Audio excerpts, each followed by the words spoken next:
Kalau lu mau jadi happy, mungkin nggak bisa cari gua. Lu mau apa ya? Lu mau sehat gitu, lu jangan cari gua gitu. Gua mabok sama ngerokok terus. Tapi kalau mau jadi kaya, gua pasti tahu caranya. Gua pasti tahu caranya. Karena dari miskin ke middle class sama dari middle class ke gua, itu jauh banget. Lebih jauh, ya. Jauh miskin ke middle class itu kayak cuman ibaratnya dari sini 1 kilometer gitu. Tapi lu ke gua tuh kayak lu di sini ke bulan.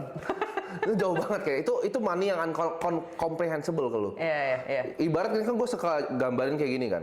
Kenapa lu mau belajar kaya dari orang kaya? Lu mau belajar ya sehat dari orang sehat. Lu mau belajar nge-gym sama Adera gitu. Cari yang terbaik.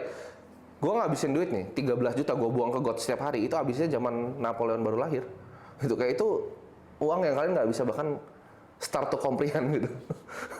Tapi kan gini, Tim, ketika lo ngasih pendapat soal orang miskin tadi, kan sebenarnya challenge-nya adalah gini kayak, ya gimana dengan tadi lah privilege, gimana dengan kesempatan yang berbeda, yang timpang to begin with kayak gitu. Tapi banyak kesempatan yang lebih dari gue, tapi jauh lebih di bawah gue. Sebenarnya faktanya itu. Iya, pasti lo bakal ngeliat gitu kan. Tapi maksudnya ada, nah itu dia maksud gue gini, ketika lo bilang harus kerja keras misalnya, tapi lo sendiri ngerasa akumulasi yang lo lakuin ini banyak part kerja kerasnya, atau lebih kayak luck-nya atau kerja cerdasnya misalnya? Karena itu different things kan. There's no luck, kan gue selalu jelasin gini. Luck itu apa sih? Kalau lo jadi terbaik di satu bidang, of course luck akan datang ke lo. Gue udah bilang kan, misalnya lu the best diver di planet bumi, ya kan? Lu the best diver, lu jago banget nyelam ke laut dalam. Ada orang yang hoki nih, orang yang hoki, bukan lo yang hoki. Orang yang hoki nemu harta karun, tapi dia perlu ngambilnya, perlu siapa? Perlu lu. Tiap kali orang ketemu harta karun, nyari lu terus, jadi hoki terus, ya kan? Contoh seperti lu bikin konten seperti ini. Ada orang yang perlu misalnya, next time. Dia akan datang ke lu, karena misalnya lu yang terbaik dibikin podcast. Hoki itu bisa dibikin, kalau lu terbaik di suatu bidang, menurut gua. Karena dunia ini sangat Darwinian menurut gue, kompetitif. Lu nggak bisa kayak bilang lu jago di satu terus lu jago di dua, jago di tiga, nggak bisa. Lu harus jadi satu, dalam banget dan jago banget. Kalau lu videografer paling jago di dunia, ada film Hollywood mau syuting, lu ditarik kan.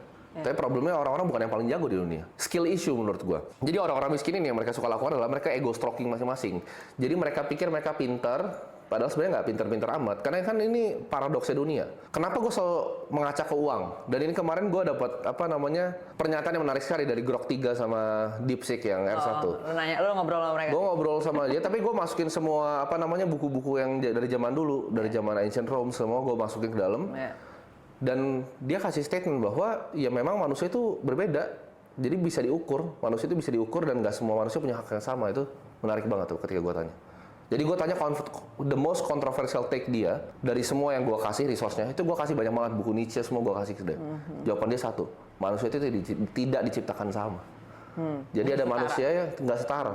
Ada yang harusnya punya hak ngomong, ada yang harusnya nggak ngomong. Ada yang harusnya bisa bikin keputusan, ada yang harusnya nggak bikin keputusan. Terus gue pas baca itu, wah.